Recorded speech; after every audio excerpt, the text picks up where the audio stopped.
ঈমানের পথে অবিচল থেকে আমার মরণ যেন হয় তোমার কাছে মিনতি আমার, তোমার কাছে মিনতি আমার,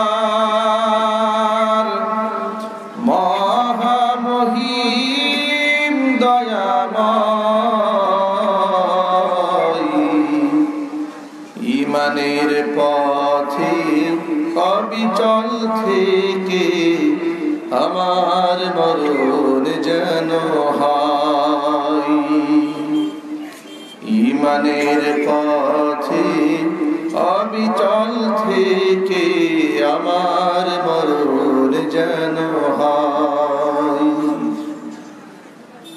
প্রতিদিন মুখোমুখি হই বেদিন ফাসিকেরা ওয়া নবিয়্যানা ওয়া হাবিবানা ওয়া শাফি'ানা ওয়া মাওলানা মুহাম্মাদান আবদুহু ওয়া রাসূলুহু الذي أرسله بالحق بشيرا ونذيرا وداعيا إلى الله بإذنه وسراجا منيرا. فقد قال الله تعالى في كلامه المجيد وفي فرقانه الحميد: أعوذ بالله من الشيطان الرجيم. بسم الله الرحمن الرحيم. إن الله وملائكته يصلون على النبي يا أيها الذين آمنوا صلوا عليه وسلموا تسليما. اللهم صل على محمد وعلى آل محمد كما صليت على إبراهيم وعلى آل إبراهيم إنك حميد مجيد. اللهم بارك على محمد وعلى آل محمد كما باركت على إبراهيم وعلى آل إبراهيم إنك حميد مجيد. অপারেটর সাউন্ড ক্লিয়ার করেন।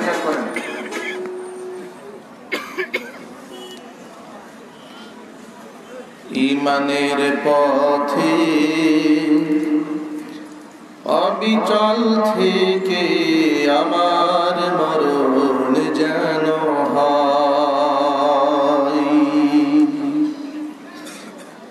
ঈমানের পথে অবিচল থেকে আমার মরণ যেন হয়। তোমার কাছে মিনতি আমার, তোমার কাছে মিনতি আমার, মহামহিম দয়াময়। ঈমানের পথে অবিচল থেকে আমার মরণ যেন হয়। ঈমানের পথে অবিচল থেকে আমার মরণ যেন হয়। প্রতিদিন মুখোমুখি হই, বেদিন ফাসিকেরা করে হইচই। প্রতিদিন মিথ্যে মুখোমুখি হই, বেদিন ফাসিকেরা করে হইচই। আজাজিলে সে গোমরাহি সুরগান করে তুলে মোহময়। আজাজিলে সে গোমরাহি সুরগান করে তুলে মোহময়। ঈমানের পথে অবিচল থেকে আমার মরণ যেন হয়। ঈমানের পথে অবিচল থেকে আমার মরণ যেন হয়। তোমার কাছে মিনতি আমার, তোমার কাছে মিনতি আমার, মহামহিম দয়াময়। ঈমানের পথে অবিচল থেকে আমার মরণ যেন হয়। ঈমানের পথে অবিচল থেকে আমার মরণ যেন হয়।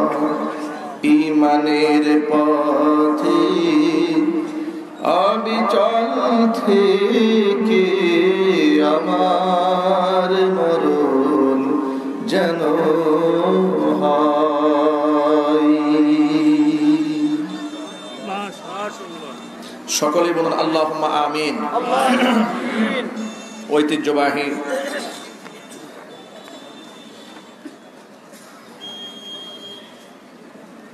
মুফতি মাহমুদ রহমতুল্লাহ আলাইহি তাফসীর কোরআন পরিষদের উদ্যোগে জাওয়া বাজার 3 দিন ব্যাপী 21তম ঐতিহাসিক তাফসীরুল কোরআন মাহফিলের আজকের এই দ্বিতীয় দিবসের শেষ অধিবেশনের সম্মানিত সভাপতি সাহেব, আমন্ত্রিত হাজারাত উলামায়ে কেরাম, মুরব্বিয়ান ইজম, অত্র এলাকা এবং পার্শ্ববর্তী এলাকার বিভিন্ন প্রান্ত থেকে ছুটে আসা দিন দরদি, ঈমানদার, পরহেজগার, মুত্তাকি মুসলিম ভাইরা, পর্দার অন্তরালে অবস্থানরত আমাদের সকলের শ্রদ্ধাভাজন পর্দানিশীন মা এবং বোনেরা, মহান আল্লাহ রাব্বুল আলামিনের দরবারে আলিশানে লাখ কোটি শুকরিয়া আদায় করছি যে মহান আল্লাহ তাবারক ওয়া তাআলা গোটা বিশ্বময় করোনা ভাইরাসের এই মহামারী থাকার পরেও আমাদেরকে সুস্থতার নিয়ামত দান করে হাজারো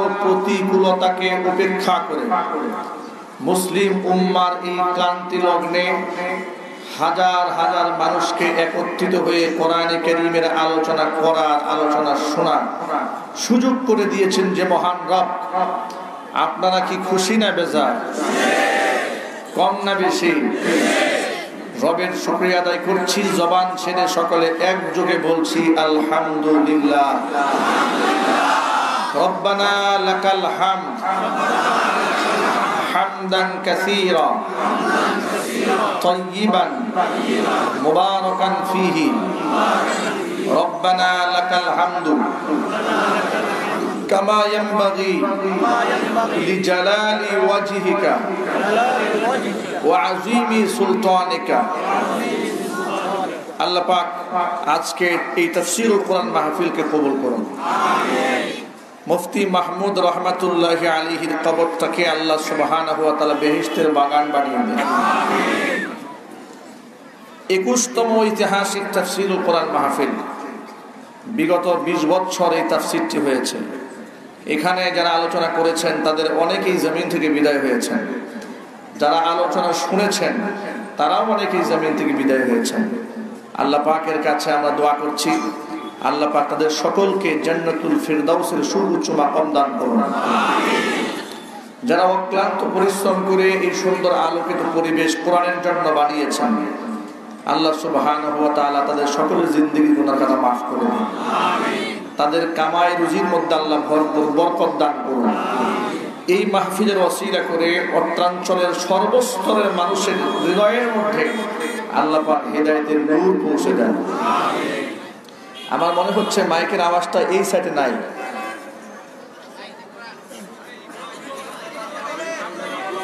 আমি মাইকের আওয়াজ স্পষ্ট পাচ্ছি না।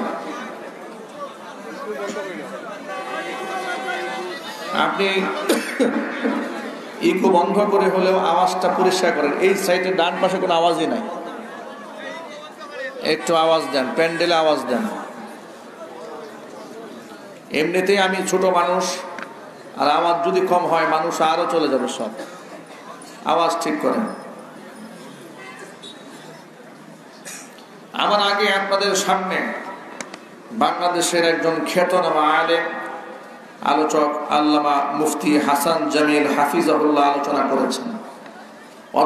অত্যন্ত হৃদয়গ্রাহী মূল্যবান কথা আপনাদের সামনে উপস্থাপন করেছেন। আল্লাহ পাক তার নেক হায়াত দারাজ করুন, তার খিদমাতের ওয়াসাআতকে আল্লাহ পাক বৃদ্ধি করে দেন। গতদিনেও দেশের বরেণ্য উলামায়ে কেরাম আপনাদের সামনে আলোচনা পেশ করেছেন। আগামীকাল দেশের শীর্ষ উলামায়ে কেরাম আপনাদের সামনে কোরআন কারীম থেকে তাফসীর পেশ করবেন ইনশাআল্লাহ। সকলকে আল্লাহ পাক বা আফিয়াত বা সালামাত মাহফিলে উপস্থিত হয়ে কোরআন কারীম থেকে মহামূল্যবান আলোচনা করার তৌফিক দান করুন। যতগুলো মানুষকে এই লিফলেটে দাওয়াত করা হয়েছে, জ্ঞানে ইলমে আমলের যোগ্যতায় সকলে আমার থেকে অনেক ঊর্ধ্বে, আমি সবার ছোট। আমি এখানে কিছু আমলের তাজকিরা করব। আপনাদেরকে কোরআন কারীম থেকে লম্বা লম্বা উপদেশ দেওয়ার মতো যোগ্যতা আমার নেই। আমি ছোট্ট করে কিছু কথা আপনাদের সামনে পেশ করবো। আল্লাহ পাক যেন সেই আয়াতগুলো থেকে সবার আগে আমাকে, আমার ভাইদেরকে, মা বোনদেরকে সকলকে ফায়দামন্দ হওয়ার তৌফিক দান করুন। প্রিয় ভাইরা আমার, আমরা সকলেই মানুষ। কুল্লু বানি আদম খাত্তাউন ওয়া খায়রুল খাত্তাইন আত-তাওয়াবুন। প্রতিটি মানুষ গুনাহ করে, কিন্তু এদের মধ্যে শ্রেষ্ঠ তারা যারা তওবা করে আল্লাহর দিকে ফিরে আসে। একমাত্র আম্বিয়া আলাইহিমুস সালাতু ওয়াস সালাম তারা ছিলেন বেগুনাহ মাসুম, যাদের আমলনামায় সগীরা কবিরা জাহিরি বাতিনি ইচ্ছায় অনিচ্ছায় কোনো গুনাহ আল্লাহ পাক হওয়ার সুযোগ দেন নাই। চিল্লায় বলেন সুবহানাল্লাহ। আল্লাহ পাক তাদেরকে এক একজনকে আপন নিয়ন্ত্রণে গুনাহ থেকে মাসুম রেখেছেন। দুনিয়ার কোন নবী রাসূলের কোনো গুনাহ ছিল না, সকলেই ছিলেন বেগুনাহ মাসুম। যদিও তারা রক্তে মাংসে করা মানুষ ছিলেন, কিন্তু তারা ছিলেন অনন্য অসাধারণ মানুষ, যাদের ইলম আমল জ্ঞান গরিমার সাথে পৃথিবীর কোন সাধারণ মানুষের কোনো তুলনাই হয় না। ঠিক কিনা? যে জামানায় যে নবীকে আল্লাহ পাঠিয়েছেন সেই জামানার সর্বাধিক জ্ঞানী, সর্বাধিক মুহাক্কিক মুদাক্কিক, ইলম আমল আখলাক যোগ্যতা সব থেকে বেশি আল্লাহ পাক তাকে দান করেছেন। একজন নবীর দিকে চোখ রাঙিয়ে কথা বলবে এমন সাহস পৃথিবীর কোনো মানুষকে আল্লাহ পাক দেননি। একটা ভুল ধরবে সেই যোগ্যতা পৃথিবীর কারো ছিল না। আল্লাহ পাক তাদেরকে চরিত্রের সর্বোৎকৃষ্ট মর্যাদা দান করেছিলেন। কোরআনে কারীমের ইতিহাস থেকে আপনারা শুনেছেন, এই দুনিয়াতে যত নবী রাসূলগণ এসেছেন, পৃথিবীর কোন নবী রাসূলগণ নিজের বড়াইত্বের দিকে, কেরামতির দিকে, নিজের মুজিজাতের দিকে মানুষদেরকে আহ্বান করেন, নিজের দাস বানাবার চেষ্টা করেন নাই। কোন নবী রাসূলগণ তার দাসত্ব করার জন্য মানুষকে ডাকে নাই, তামাম পৃথিবীর সমস্ত মানুষদেরকে দুনিয়ার সমস্ত নবীগণ ডেকেছেন একমাত্র আল্লাহর দিকে। জন্য কোরআন মাজিদ আল্লাহ পাক বলছেন সূরা আম্বিয়ার মধ্যে ওয়া মা আরসালনা মিন ক্বাবলিকা মির রাসূলিন ইল্লা নূহি ইলাইহি আন্নাহু লা ইলাহা ইল্লা আনা ফা'বুদুন। ও নবীজি, আমি আপনার পূর্বে যত রাসূল আমি জমিনে পাঠিয়েছি সমস্ত রাসূলকে আমি এই ওহী প্রত্যাদেশ করেছি যে আমি আল্লাহ ছাড়া কোনো মাবুদ নাই, সুতরাং আমার ইবাদত করো। নবী রাসূলগণ আমার ইবাদতের দিকে মানুষদেরকে আহ্বান করেছে। দুনিয়ার কোন নবী রাসূল নিজের বড়াইত্ব জাহির করে মানুষদেরকে নিজ মুখে বানান নাই, নিজের দাসত্বের কথা বলেন নাই। এমন কি নবী রাসূলগণ আল্লাহর কাছে এমন দোয়া করেছেন, রব্বুল আলামিন আমার কবরটাকে আমার ইন্তেকালের পরে পূজার জায়গা বানিয়ে দিও না। আমাদের নবী আল্লাহর কাছে দোয়া করেছেন, আল্লাহুম্মা লা তাজআল কবরি ওয়াসানান ইউবাদু। আল্লাহ তুমি আমার ইন্তেকালের পরে, আমার মৃত্যুর পরে আমার কবরটাকে মূর্তি বানায় দিও না, যার ইবাদত করা হবে। এভাবে আল্লাহর নবী দোয়া করেছেন। মা আয়েশা রাদিয়াল্লাহু তাআলা আনহা বলেছেন, ইশতাদ্দা গাদাবুল্লাহি আলাল ইয়াহুদি ওয়ান নাসারা। ইহুদি নাসারাদের উপর আল্লাহ পাকের ক্রোধ বেড়ে গিয়েছে। অপরাধটা কি তাদের? ইত্তাখাযু কুবুর আমবিয়াহিম মাসাজিদা। তারা তাদের নবীদের কবরগুলোকে সেজদার জায়গায় পরিণত করেছে। নবীদের কবর সেজদার জায়গায় পরিণত করার কারণে ইহুদিদের উপর আল্লাহ পাকের লানত, খ্রিস্টানদের উপর আল্লাহ পাকের লানত। ভাইরা আমার, এখন আমি যদি আপনাদের কাছে জানতে চাই, নবীদের কবর সেজদার জায়গা বানাবার কারণে যদি ইহুদি আর খ্রিস্টানদের উপর আল্লাহ পাকের লানত হয়, মুসলমানরা যদি পৃথিবীর কোন ওলিয়া উলিয়া দরবেশের কবরটাকে সেজদার জায়গা বানায়, তাদের উপর কি আল্লাহ রহমত আসবে? আরো জোরে রহমত আসবে? বড় আফসোস নিয়ে বলতে হয়, আজকে বাংলাদেশে ধর্মের নামে শিরিক চলছে, বেদাত চলছে, কুফর চলছে। কথা বলে ঠিক কিনা? পুণ্যভূমি সিলেট, হাজারো আউলিয়া পদচারণায় ধন্য হয়েছে মাটি। এ মাটির যেমন মুহাক্কিক উলামায়ে কিরাম যেমন রয়েছে, বড় বড় আল্লাহর ওলিদের কবর এই মাটির মধ্যে রয়েছে। আমরা আল্লাহর ওলিদের জন্য দোয়া করি, আল্লাহ পাক জান্নাতের সুউচ্চ মাকাম তাদেরকে দান করার জন্য বলা আমিন। কিন্তু আমি আমার স্বচক্ষে দেখেছি অসংখ্য মানুষেরা কবরে সেজদা দিচ্ছে, অসংখ্য মানুষেরা গাছের মধ্যে সুতা পেঁচাতে পেঁচাতে গাছ লাল বানিয়ে ফেলেছে, মাছদেরকে মাছের নামে মান্যত করছে। শাহজালাল ইয়ামানী রাহমাতুল্লাহি আলাইহির মাজারের পাশে দেখবেন বড় বড় মাছ আছে, ওই মাছগুলোকে খাওয়ায় আর বলে ওই মাছে যদি কারো খাবার গ্রহণ করে তাহলে নাকি মনের আশা পূর্ণ হয়ে যায়। জোরে করুন নাউযুবিল্লাহ। আমি একটু অ্যাডভান্স করে বলি, ক্ষুধার্ত গজার মাছ তার মুখের সামনে চিংড়ি আর কলিজা দিয়ে শুধু খায় না, যেই ব্যক্তি কবরের নিয়তে তাকে খাবার দিয়েছে ও যদি নিজে একটু ওখানে নামে তাহলে মাছে ওকে সহ কবুল করে ফেলবে। কথা বলেন ঠিক কিনা? মাছে মোহাব্বত করে ওরে খাওয়া শুরু করবে। ক্ষুধার্ত মাছ খাবার খাবে, এটা স্বাভাবিক একটা ব্যাপার। ক্ষুধার্ত জানোয়ার প্রাণী খাবে, এটা স্বাভাবিক ব্যাপার। কথা বলেন না ঠিক কিনা? আর এটা খেলে দোয়া কবুল হয়ে যায়, এই ধরনের মানসিকতা নিয়ে যারা সেখানে যায়। একটা কথা মনে রাখে, কবর হচ্ছে জিয়ারতের জায়গা, মসজিদ হচ্ছে ইবাদতের জায়গা। কথা জোরে বলতে হবে। কবর কি ইবাদতের জায়গা? একই সাথে মাজার এবং একই সাথে কবর। দেখবেন মসজিদে না ঢুকে কবরের পাশে ঢুকে আগরবাতি জ্বালিয়েছে, মোমবাতি জ্বালিয়েছে, এরপর বড় বড় চুলওয়ালা বসে বসে জিকির করছে। জিকির করা অপরাধ নয়, কিন্তু উদ্দেশ্যটা কি, তার টার্গেটটা কি, তার বিশ্বাসটা কি, তার আকীদা কি, এটা পরিষ্কার হওয়া দরকার।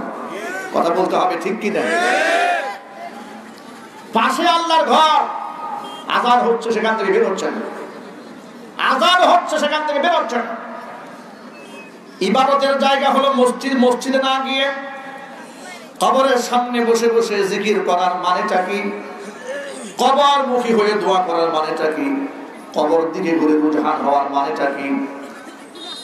বাংলাদেশের এক বিখ্যাত মাজার আছে আটরশির মাজার। নামাজের সময় কেবলামুখী হয়ে নামাজ হয়, সালাম যখন ফিরানো শেষ হয়ে যায় সাথে সাথে একজন মানুষ আর কেবলামুখী থাকে না।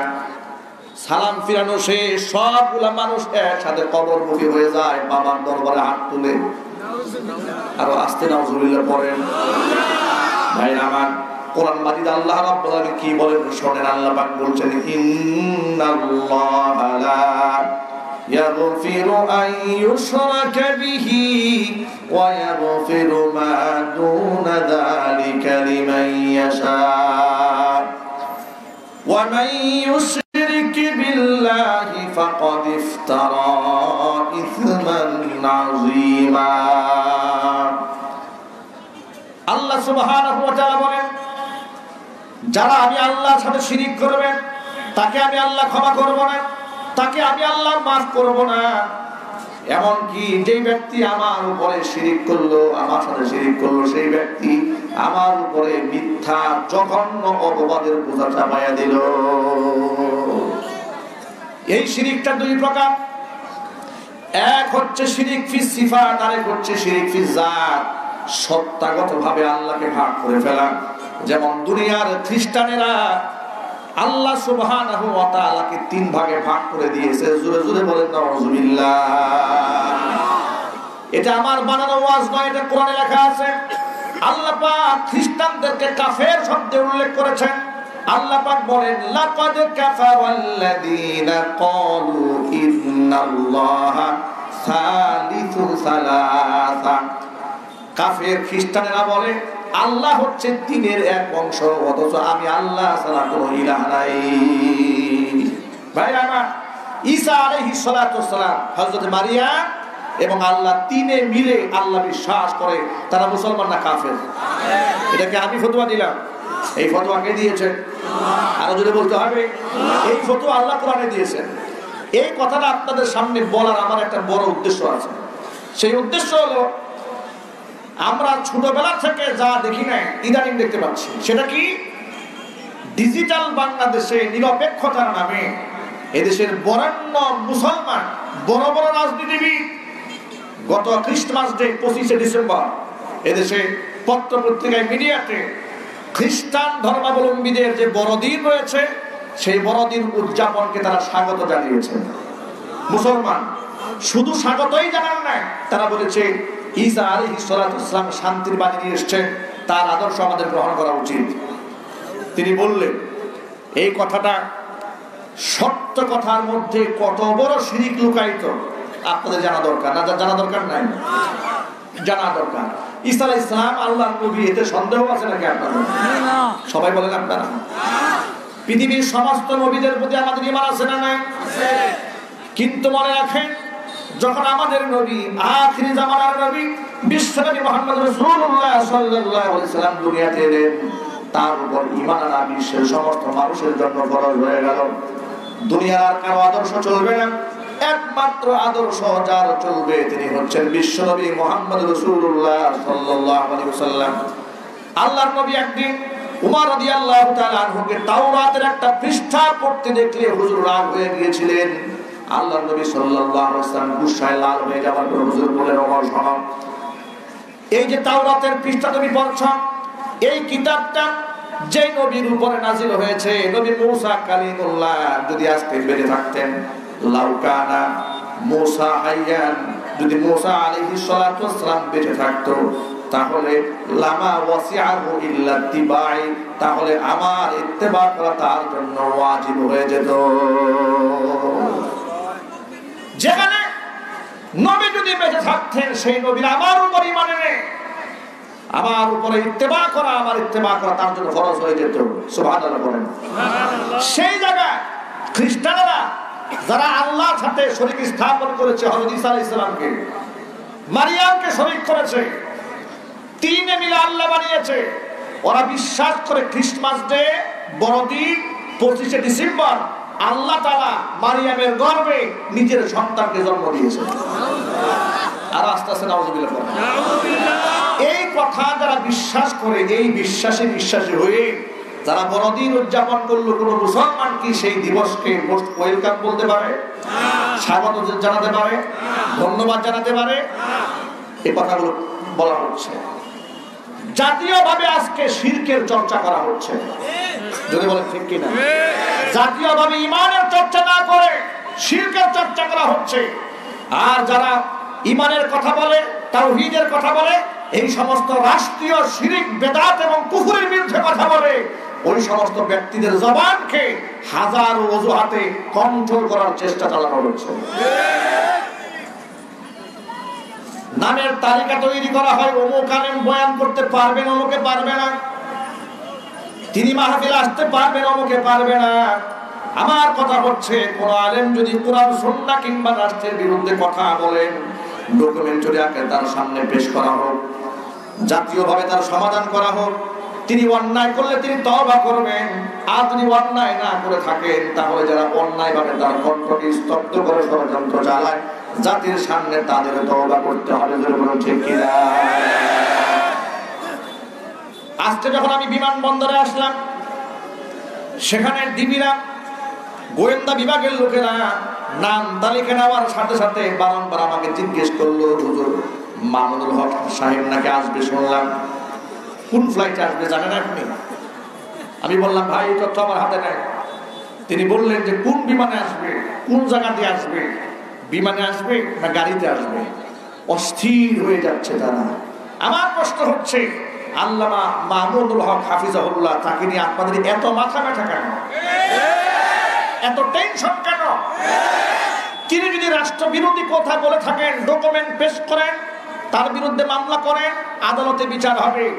যদি তিনি ভুল না করে থাকেন, তাহলে আপনি তার কণ্ঠকে, ইসলামের কণ্ঠকে রোধ করার এই সাহস করে দেখান। আপনাকে অধিকার কে দিয়েছে?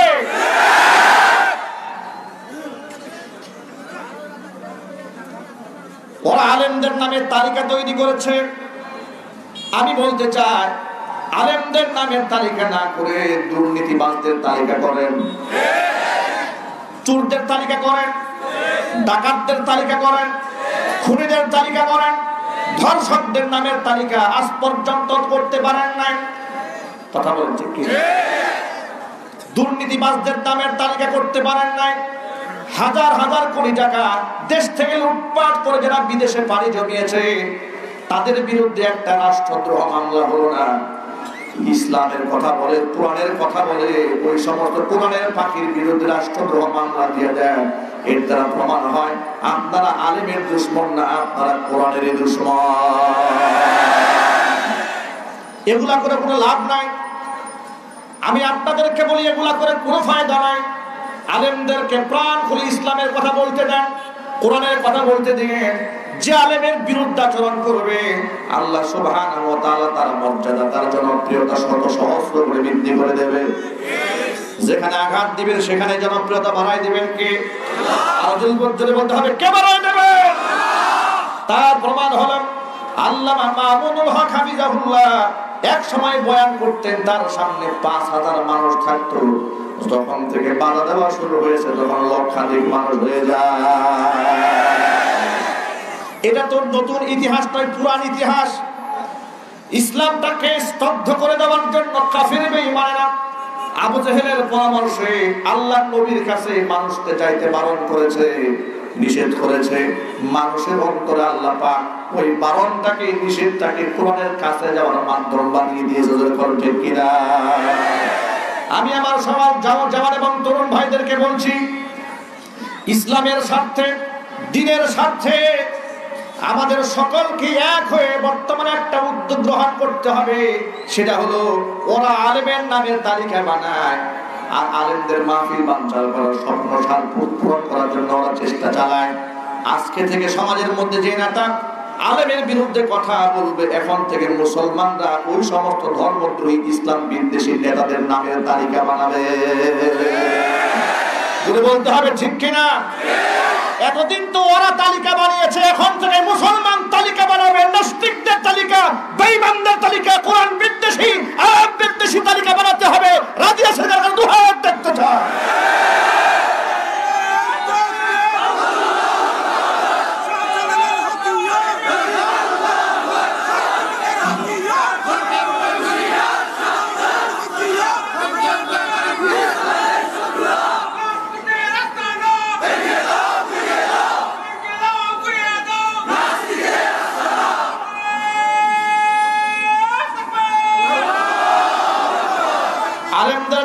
হচ্ছে তারা আপনাদেরকে উপদেশের বাণী শোনায়। আলেমরা শিরকের বিরুদ্ধে কথা বলে, বেদাতের বিরুদ্ধে কথা বলে, কুফরের বিরুদ্ধে কথা বলে, আলেমরা দুর্নীতির বিরুদ্ধেও কথা বলবে। জোরে বলুন ঠিক কিনা? এই দায়িত্ব আল্লাহ পাক আলেমদেরকে দান করেছেন। কোরআন মাজিদ আল্লাহ রাব্বুল আলামিন বলেন, ইন্নাল্লাহা ইয়া'মুরু বিল আদলি ওয়াল ইহসানি ওয়া ইতা'i যিল কুরবা ওয়া ইয়ানহা আনিল ফাহশাই ওয়াল মুনকারি ওয়াল বাগই ইয়া'iযুকুম লা'আল্লাকুম তাযাক্কারুন। আল্লাহ পাক বলেন, আমি তোমাদেরকে নির্দেশ দিচ্ছি, আমি আল্লাহর হুকুম হচ্ছে ইয়া'মুরু বিল আদলি, ন্যায়পরায়ণতার নির্দেশ, ওয়াল ইহসান, সদাচারের নির্দেশ। ইন্নাল্লাহা ইয়া'মুরু বিল আদলি ওয়াল ইহসানি ওয়া ইতা'i যিল কুরবা, আত্মীয়-স্বজনদেরকে দান করার নির্দেশ আমি প্রদান করি। ওয়া ইয়ানহা আনিল ফাহশাই ওয়াল মুনকারি ওয়াল বাগই, অশ্লীলতা, অন্যায় কর্ম, সীমা লঙ্ঘন থেকে আমি আল্লাহ তোমাদেরকে নিষেধ করি। ইয়াইযুকুম, আমি আল্লাহ তোমাদেরকে ওয়াজ করছি, যাতে করে লাআল্লাকুম তাযাক্কারুন, তোমরা উপদেশ গ্রহণ করতে পারো। ইসলাম যেমন নামাজ, রোজা, হজ, যাকাতের নির্দেশ দিয়েছে, ন্যায়পরায়ণতার নির্দেশও ইসলাম দিয়েছে। কোন আলেম যদি সমাজের মধ্যে কোন জায়গায় অনাচার দেখেন, জুলুম দেখেন, তখন সে আলেমের দায়িত্ব হচ্ছে সেই জুলুমের বিরুদ্ধে প্রতিবাদ জানানো। যদি বলেন ঠিক কিনা? কারণ হচ্ছে মুসলমানদের দায়িত্ব হলো সৎ কাজের আদেশ দেওয়া, অসৎ কাজ থেকে নিষেধ করা। আজকে ডাক্তার যখন রোগীকে সামনে পায়, তখন ডাক্তার তার নিজের মতো করে রোগীকে ট্রিটমেন্ট করতে হয়। কিন্তু কোন রোগী যদি আগেই ডাক্তারের হাত পা বেঁধে দিয়ে বলে যে না, আপনার মতো চিকিৎসা করলে হবে না, আমার মতো করে আমাকে চিকিৎসা করেন। উদাহরণ দিয়ে আমি বলি, কোন ব্যক্তির যদি বুকের মধ্যে ব্লক ধরা পড়ে, হার্টে ব্লক ধরা পড়েছে,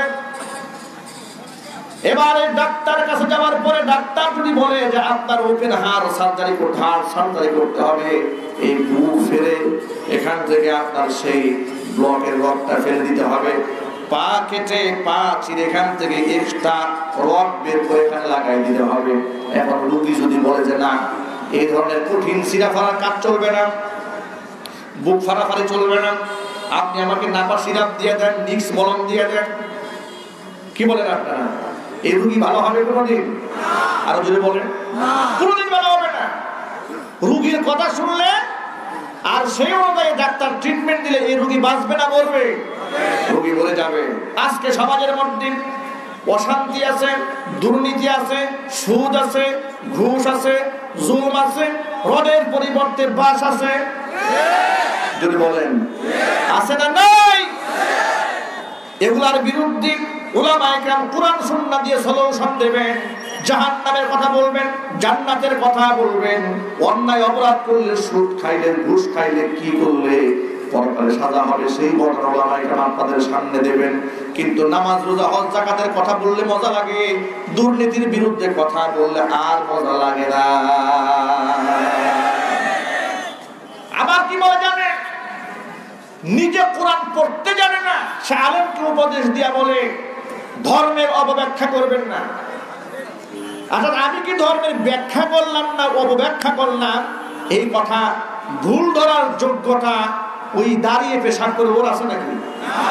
আরো যদি বলতে হবে, যাকে পেটে পাড়া দিলে জিহ্বা বের হয়ে যাবে, সূরা ফাতিহা বিশুদ্ধ বলতে পারবে না, সে যদি আমাকে বলে যে ভুল ব্যাখ্যা করবে না, আমি কি ভুল বললাম না সঠিক বললাম, আমাকে নিয়ন্ত্রণ করার তুমি কে?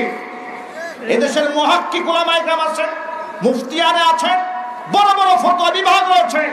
ধর্মের অপব্যাখ্যা যদি আমি করি, আমাকে লুকমা দেওয়ার মতো অসংখ্য উলামায়ে কেরাম আছে, কোনো মক্ষর জিনাগারের কাছে আমি জবাবদিহিতা করতে পারবো না। আমাকে কন্ট্রোল করার তুমি কে? অধিকার তোমাকে কে দিয়েছে? এজন্য বলি ভাইরা আমার, আলেমদের বিরুদ্ধে যাবেন না। আলেমদের বিরুদ্ধে যারা গিয়েছে, বেইজ্জতের মালা তারাই গলার মধ্যে পড়েছে। কারণ হলো কোরআনে আল্লাহ পাকের একটা ওয়াদা আছে। আপনারা আমার প্রশ্নের জবাব দিয়ে বলেন আল্লাহ কি মিথ্যা কথা বলেন? ভুল ওয়াদা করেন? আবার আল্লাহ পাক বলেন, ইয়ারফাইল্লাহুল্লাযীনা আমানু মিনকুম ওয়াল্লাযীনা উতুল ইলমা দারাজাত। আলেমদেরকে এবং ঈমানদারদের সম্মানকে আমি আল্লাহ বাড়ায় দেব। মানুষ যত বেইজ্জত করার চেষ্টা চালাক না কেন, আলেমদেরকে বেইজ্জত করবে যারা, জুতার মালা গলায় পরবে তারা। তার প্রমাণ আমি আপনাদেরকে একটা একটা করে দেই। কষ্ট হচ্ছে নাকি আপনাদের? বিরক্ত হচ্ছে? একটা একটা প্রমাণ না। কুষ্টিয়ার একজন এসপি দাম্ভিকতা দেখিয়ে আলেমদেরকে কটাক্ষ করে বলেছিল যে আমাদেরটা খেয়ে আমাদেরটা করে আমাদের জায়গায় থেকে বড় বড় কথা বলো, আমাদের বিরুদ্ধে কথা বলো। আছে না? যদি বলতে হবে আছে না? নাই? দেশ থেকে তারাই দিবে, দেশ থেকে ভাগাই দিবে। মনে হচ্ছে দেশটাই পুলিশের বাবা। বেশি দিন সময় লাগে নাই, মাত্র 1.5 মাসের মাথায় তাকে জবাবদিহিতা করার জন্য আদালতের কাঠগড়ায় দাঁড়াতে হয়েছে, নিঃশর্ত ক্ষমাও চাইতে হয়েছে। সারা দেশের মানুষের লানত অভিশাপ এমন পেয়েছে, গোটা চাকরি জীবনে মুখ দেখাবার কোনো জায়গা নাই। আল্লাহ পাকের লানত তার উপর বর্ষিত হয়েছে। আরেকজনে বলেছিল খেলা হবে, কথা বলেন ঠিক কি না? ডেকেছিল খেলা হবে, আলেমরা তার বিরুদ্ধে প্রতিবাদ করে নাই। আলেমরা সবর করেছে, ধৈর্য ধারণ করেছে, কিন্তু আসমান জমিনের মালিক আল্লাহ সুবহানাহু ওয়া তাআলা অ্যাকশন নিয়েছেন। আলেমরা খেলার প্রয়োজন হয় না, যে খেলতে চেয়েছে তার বিরুদ্ধে তার দলের লোকেরা জুতা নিয়ে খেলার মিছিল করছে। কথা বলেন ঠিক কি না? আরেকজনে বলেছিল আলেমদেরকে বেইজ্জত করে, তোমাদের বাবা মা তোমাদেরকে পিটিয়ে পিটিয়ে মাদ্রাসায় পড়িয়েছে, এই জন্য তোমরা আলেম হয়েছো। আমার চেয়ে বড় মুসলমান তোমরা কেমনে হলে? আমিও তো ঘরে বসে আলিম বা তাসা জিম হা খা করেছি। কথা কান ঠিক কিনা? বেশি দিন সময় তারও যেতে হয় নাই, 2 মাস যেতে না যেতেই তার কপালের মধ্যেও শুরু হয়ে গেছে সুরের মামলা। আরো জোরে। এই সুর তো আমরা বলি নাই, এই চুর কোনো আলেম বলে নাই, কোনো বক্তা বলে নাই। তুমি আলেমদেরকে আহ্বান দিয়েছিলে, তাদেরকে লাঞ্ছিত করতে চেয়েছিলে, আর আল্লাহ সুবহানাহু ওয়া তাআলা তোমাকে জাতীয় সুর বানিয়ে মিডিয়ায় প্রকাশ করে দিয়েছে। জোরে বলুন ঠিক কিনা? এখান থেকে শিক্ষা গ্রহণ করো। কোরআন মাজিদে আল্লাহ পাক বলেন, ইন্নাল্লাযীনা ইউযুনাল্লাহা ওয়া রাসূলাহু লা'আনাহুমুল্লাহু ফিদ দুনিয়া ওয়াল আখিরাহ। আমি আল্লাহ এবং আমার রাসূলকে যারা কষ্ট দেয় তাদের জন্য লানত হলো দুনিয়াতে, লানত হলো আখিরাতে। বাস্তবতা পৃথিবীতে অসংখ্যবার আল্লাহ পাক দেখিয়েছেন, আমাদের চোখের সামনেও রয়েছে। আর আলেমদেরকে যারা ভালোবাসে, আলেমদেরকে যারা মহব্বত করে, আলেমের মুখের সাথে যারা মুখ মেলায়, হাতের সাথে হাত মিলায়, হৃদয় দিয়ে যারা আলেমদেরকে ভালোবাসেন, মহব্বত করেন কোরআনের জন্য, ইসলামের জন্য, তাদের সম্মান আল্লাহ পাক যুগ যুগ ধরে বাড়িয়ে দিয়েছেন। জোরে বলেন সুবহানাল্লাহ। আল্লাহর নবী সাল্লাল্লাহু আলাইহি সাল্লাম বলেছেন, আল মারউ মা মান আহাব্বা ওয়া আনতা মা'আল্লাযী আহবাবাকা। পৃথিবীতে যে যাকে ভালোবাসবে, কিয়ামতের ময়দানে সে তার সাথেই থাকবে। যার সাথে যার মহব্বত, তার সাথে তার কিয়ামত। আমাদের হাসর হবে নবীদের সাথে, ইনশাআল্লাহ বলেন ইনশাআল্লাহ। আমাদের হাসর হবে সিদ্দিকীনদের সাথে, আমাদের হাসর হবে সালিহিনদের সাথে, আমাদের হাসর হবে হক্কানি আলেমদের সাথে। আলেমদের সাথে আপনারা ছিলেন, আলেমদের সাথে আছেন, ভবিষ্যতেও থাকতে রাজি আছেন তো ইনশাআল্লাহ? কারা কারা রাজি আছেন? তো হাত দেখতে চাই। আল্লাহ পাক আমাদেরকে কবুল করে, জোরে করে আমিন। আল্লাহ পাক মঞ্জুর করেন, চিল্লায় করে আমিন। হাত নামান। এজন্য এখন থেকে সিদ্ধান্ত গ্রহণ করতে হবে, বন্ধু আপনার কারা হবে, কার সাথে আপনি চলবেন, কার সাথে হৃদয়ের সম্পর্ক হবে, এটা জমিন থেকে সিদ্ধান্ত নিতে হবে। মদখোরের সাথে চললে মানুষ মদখোর হয়, জেনাকারের সাথে চললে মানুষ জেনাকার হয়, লম্পটের সাথে চললে মানুষ লম্পট হয়ে যায়, আল্লাহর ওলির সান্নিধ্য গ্রহণ করলে মানুষ আল্লাহর ওলি হয়ে যায়। এই জন্য কোরআন মাজিদে আল্লাহ পাক বলেন, ইয়া আইয়ুহাল্লাযীনা আমানুত্তাকুল্লাহা ওয়া কুনু মা'আস সাদিকিন। এই বান্দারগণ, আমি আল্লাহকে ভয় করো, সাদিকিনদের সাথে থাকো। আমি উদাহরণ দিয়ে অনেক সময় বলি, পেশাবখানায় যদি আপনি যান, নিজের গায়ে পেশাব যদি নাও মাখেন, নাকের মধ্যে পেশাবের দুর্গন্ধ লাগে, ঠিক কি না? আতর দোকানে গেলে নিজের গায়ে আতর যদি আপনি নাও মাখেন, কিন্তু নাকের মধ্যে খুশবু আসে, ঘ্রাণ আসে। নেককার মানুষের সান্নিধ্য আর সংস্রব যদি গ্রহণ করেন, নিজে ইবাদত না করলেও ইবাদতের খুশবু আমলের মধ্যে পড়ে যায়। কিয়ামতের ময়দানে অসংখ্য বন্ধুর কারণে বন্ধু জাহান্নামে যাবে, অসংখ্য বন্ধুর কারণে বন্ধু জান্নাতে যাবে। আবু বকর সিদ্দিক রাদিয়াল্লাহু তাআলা আনহু ছিলেন নবীজির বন্ধু। আল্লাহু আকবার। এমন বন্ধু ছিলেন যে বন্ধুর দৃষ্টান্ত তিনি পৃথিবীতে এমন ভাবে স্থাপন করেছেন, পৃথিবীর তার আর কোনো নজির নাই। আল্লাহর নবী একদিন ঘর ভরা মজলিসে আলোচনা করছিলেন, কাফেরদের নির্যাতন যেভাবে বেড়ে যাচ্ছে, না জানি কোন সময় আল্লাহ পাক আমাকে হিজরত করার হুকুম দিয়ে দেন। এই কথা শোনা মাত্র আবু বকর সিদ্দিক রাদিয়াল্লাহু তাআলা আনহু বলেছিলেন, ফাসাহিবিনি ইয়া রাসূলুল্লাহ, নবীজি আপনি আমাকে সাথী বানায় সেদিন অবশ্যই নিয়ে যাবেন। একদিন দুদিন নয়, একটানা 6 মাস পরে আল্লাহর নবী শুয়ে আছেন বিছানায়। এমন সময় জিবরিল আমিন এসে বলেন, ইয়া রাসূলুল্লাহ, কাফির বেঈমানরা চতুর্পাশে তলোয়ার নিয়ে দাঁড়ানো, আল্লাহ আপনাকে অর্ডার করেছে হিজরত করে মদিনায় চলে যান। হুজুর ঘর থেকে বের হয়ে গেলেন। আবু বকরের দরজায় গিয়ে নক করলেন। একটা বার ডাক দেওয়ার সাথে সাথে হযরত আবু বকর জবাব দিলেন, লাব্বাইকা ওয়া সা'দাইকা ইয়া রাসূলুল্লাহ।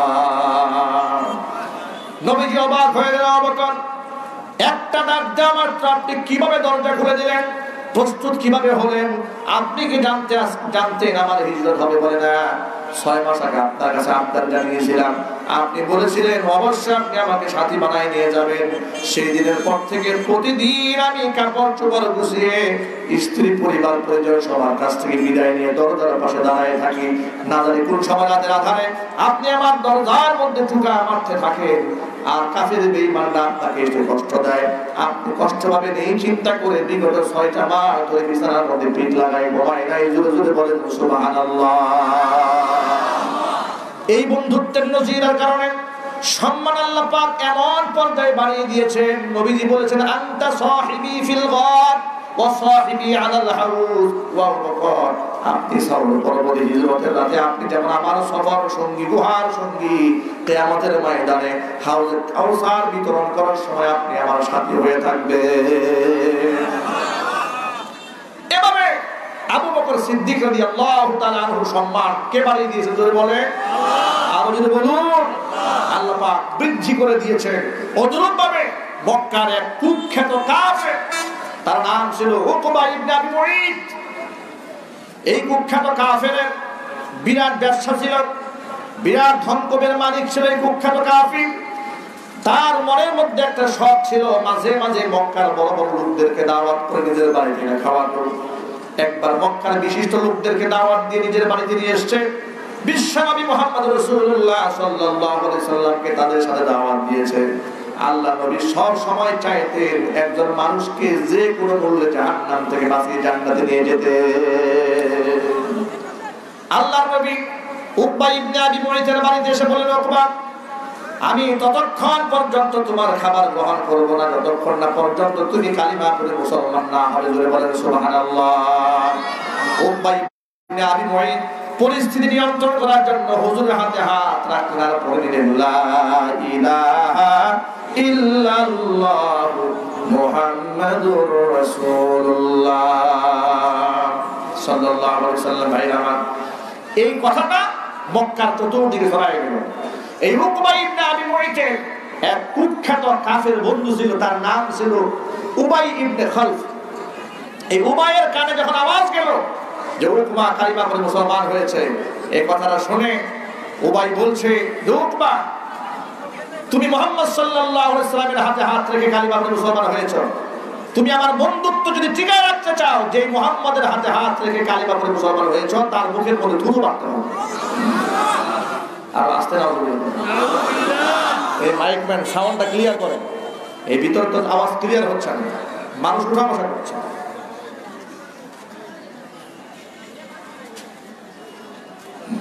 আওয়াজ ক্লিয়ার করেন। উকবা ইবনে আবি মুঈতকে উবাই বলল যে মুহাম্মাদের মুখে থুতু মারতে হবে। জোরে বলেন নাউযুবিল্লাহি মিন যালিক।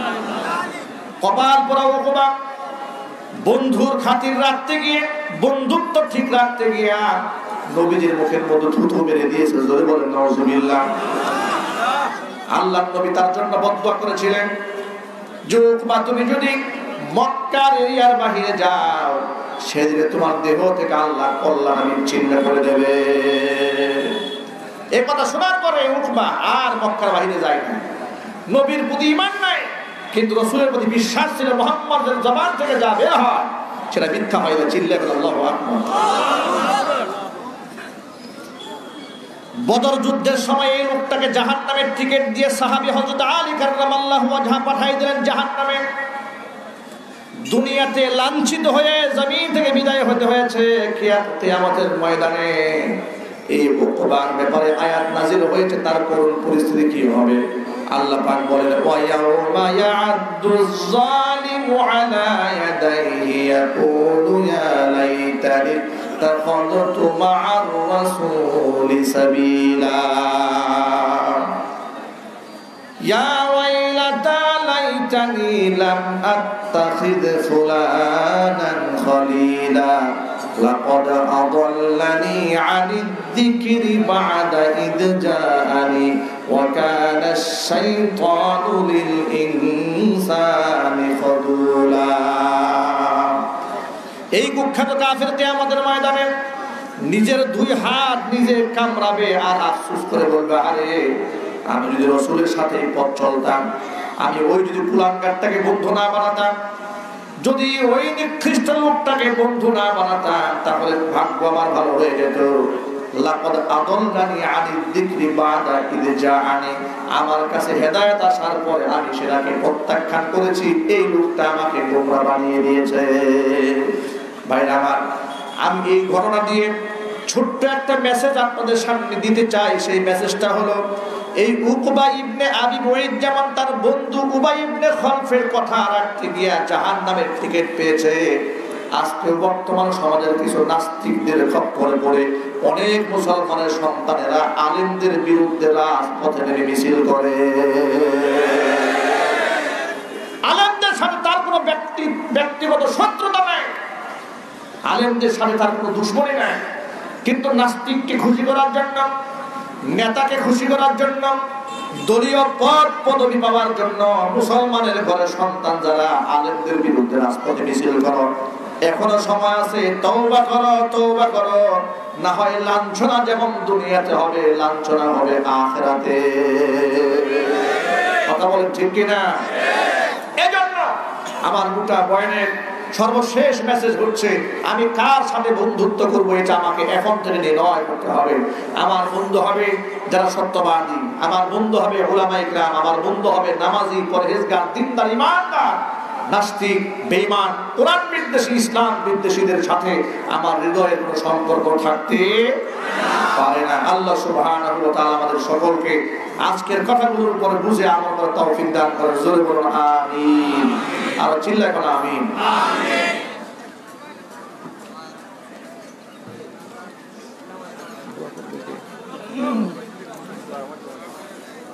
اللهم آمين.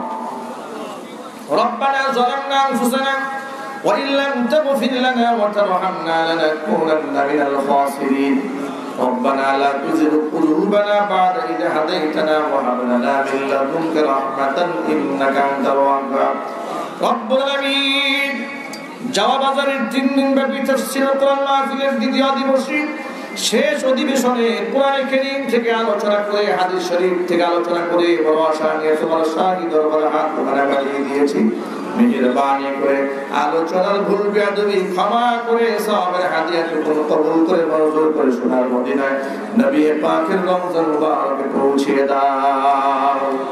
तमाम पृथ्वी বাংলাদেশের মাটির নিচে যত মুমিন মুমিনাত মুসলিমিন মুসলিমাত চিরবিদায় হয়ে চলে গেছেন তাদের আরওয়াহের উপর সওয়াবের হাতে এগুলো পৌঁছে দাও। আমাদের মা বাপ যাদের দুনিয়ার জমিন থেকে চলে গেছেন মা বাবার কবরগুলোকে জান্নাতের টুকরায় পরিণত করে দাও। আত্মীয় স্বজন যারা অন্ধকার কবরে চলে গেছে কবর আযাবকে মাফ করে দাও। টাকা দিয়ে পয়সা দিয়ে বুদ্ধি দিয়ে শ্রম দিয়ে সময় দিয়ে জান্নাতের বাগান যারা সাজিয়েছেন দূর দারাজ থেকে যারা শোনার জন্য এসেছেন খালি হাতে কাউকে ফিরে দিও না, শতকে বেগুনা মাসুম বানিয়ে দাও। ব্যবসায়ী ভাইরা হাত তুলে ধরেছেন ব্যবসায়ীদের ভাইদেরকে কবুল করে নাও। তাদের ব্যবসা বাণিজ্যের মধ্যে ভরপুর বরকত দান করে দাও। আসমান জমিনের সব ধরনের বালা মুসিবত থেকে হেফাজত করে নাও। আয় আল্লাহ তাআলা উলামায়ে কেরাম হাত তুলে ধরেছেন নেক হায়াত দারাজ করে দাও। তাদের খিদমতের ওয়াসাতকে বাড়িয়ে দাও। মা বোনরা বয়ান শুনেছেন মা বোনদের মাফ করে দাও। নিঃসন্তানী মাকে সন্তান দান করো। স্বামী স্ত্রীর মধ্যে মহব্বত না থাকলে মহব্বত পয়দা করে দাও। রব্বুল আলামিন যুবক ভাইরা হাত তুলে ধরেছেন যুবক ভাইদেরকে ইসলামের সিপা হাসানার বানিয়ে দাও। বৃদ্ধ বাবার হাত তুলে ধরেছেন নেক হায়াত দারাজ করে দাও। আয় আল্লাহ তাআলা তালিবুল ইলম ছাত্র ভাইরা হাত তুলে ধরেছেন মুহাক্কিক আলিম হওয়ার জন্য তৌফিক দান করে দাও। ربنا هب لنا من أزواجنا وذرياتنا قرة أعين واجعلنا للمتقين إماما رب هب لي من الصالحين رب هب لي من لدنك ذرية طيبة إنك سميع الدعاء رب ارحمهما كما ربياني صغيرا رب ارحمهما كما ربياني صغيرا تقبل منا إنك أنت السميع العليم وتب علينا إنك أنت التواب الرحيم سبحان ربك رب العزة عما يصفون وسلام على المرسلين والحمد لله رب العالمين واجعل آخر كلمتنا عند الموت لا إله إلا الله محمد رسول الله. السلام عليكم ورحمة الله.